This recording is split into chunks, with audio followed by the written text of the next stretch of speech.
The invitation arrived not with a fanfare, but with the soft, familiar ping of a direct message. On the screen, a name he recognized, a fellow traveler in the volatile, high-stakes universe of cryptocurrency. The proposal was enticing, an intimate dinner at a sleek Santa Monica restaurant. A chance to discuss a new, groundbreaking blockchain venture. For 29-year-old Andy, a Chinese national who had found staggering success in the California tech scene, it was just another Tuesday. Another opportunity in a world built on them. He had no reason to be suspicious. His life, sequestered behind the silent, manicured gates of his multi-million-dollar Los Angeles estate, was a carefully curated blend of immense digital wealth and tangible isolation. His fortune was not in vaults or stock portfolios, but in strings of code and encrypted keys stored on hardware wallets that could fit in a pocket. He was a king in a kingdom without borders, and his crown was invisible. He dressed casually, choosing a simple jacket and jeans, the uniform of Silicon Valley royalty. He told his household staff he would be out for a few hours.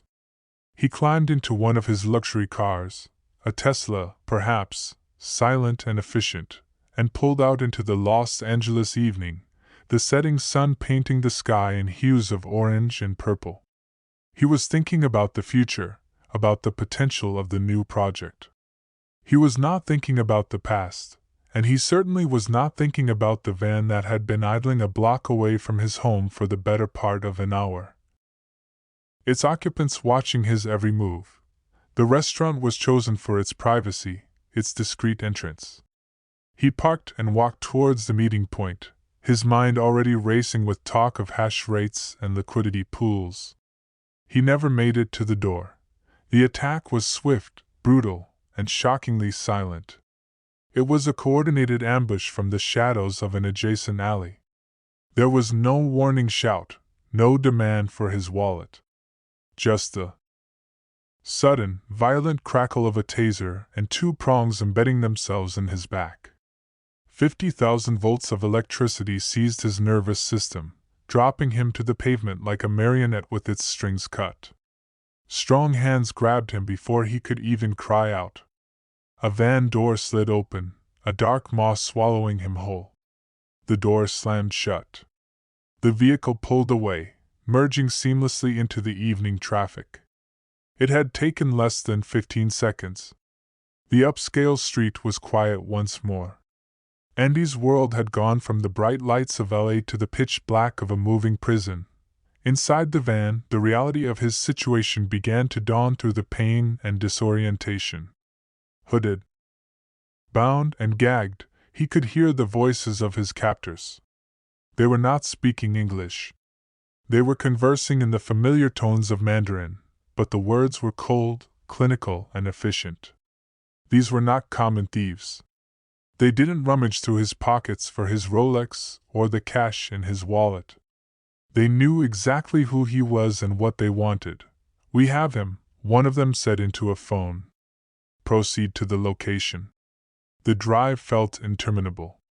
When the van finally stopped and the door opened, he was dragged into a building that smelled of dust and mildew. He was thrown into a room, his hood ripped off.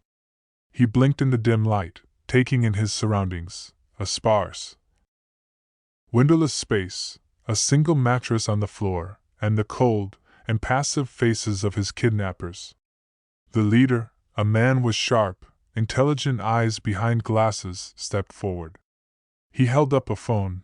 "You will unlock your wallets," the man said, his voice calm and devoid of emotion. "You will transfer all of your assets to the addresses we provide." All of them. Andy's mind raced. His crypto holdings were vast, scattered across multiple wallets for security. Some were hot wallets connected to the internet for trading. Others were cold wallets, physical devices like USB drives stored in a secure location, completely offline and far more secure.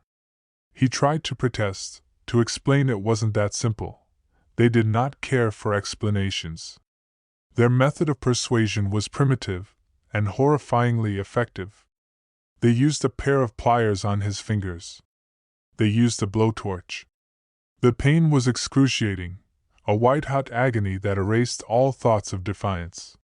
He screamed until his voice was raw, the sound absorbed by the barren walls of his prison.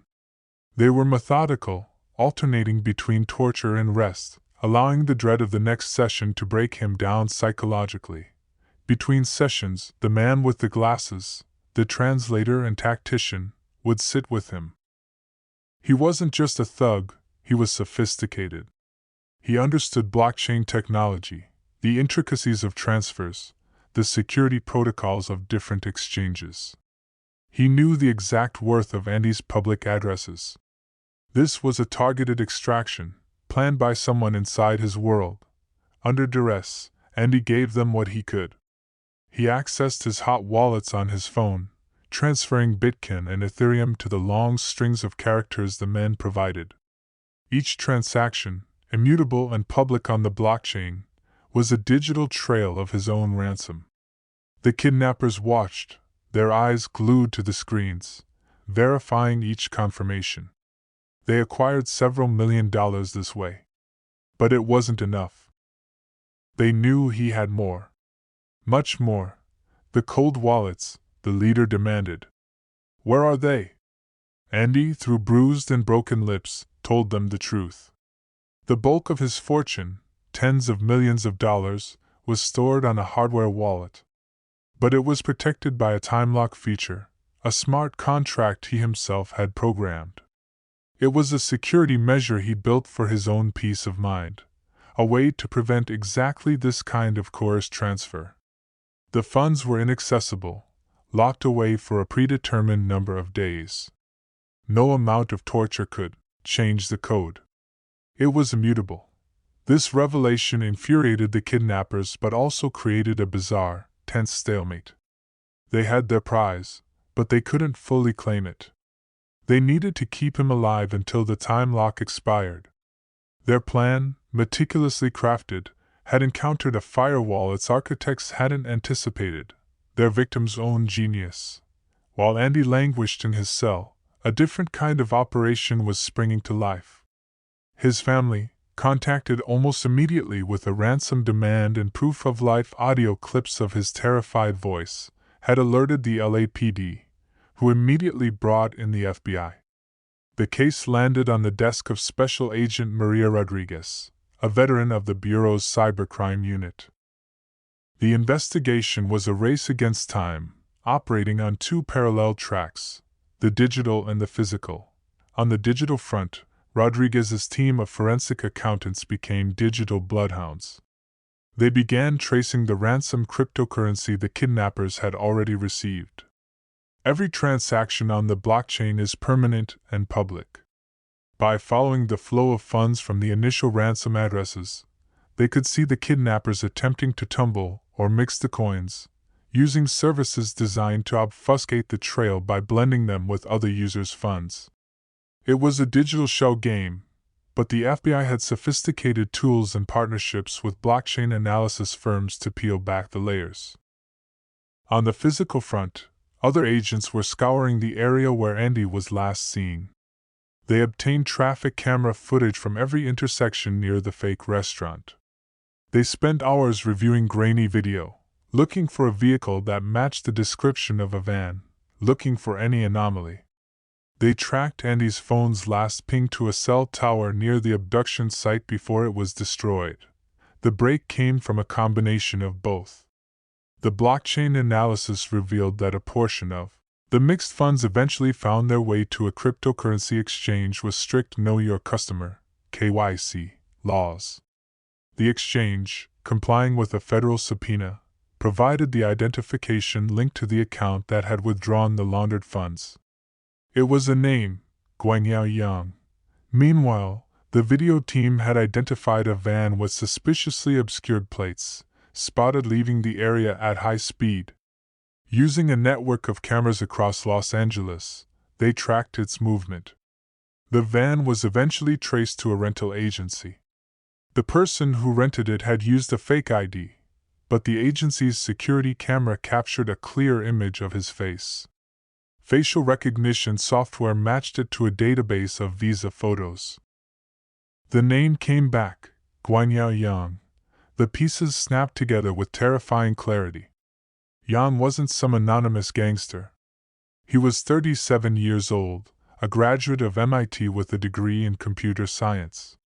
He was a tech insider, a programmer who had worked on blockchain projects himself. He had the intelligence, the technical skill, and the industry knowledge to plan this entire operation. He had used his credentials to gain Andy's trust and lure him to the dinner. He was the man with the glasses in the room. The FBI now had their target.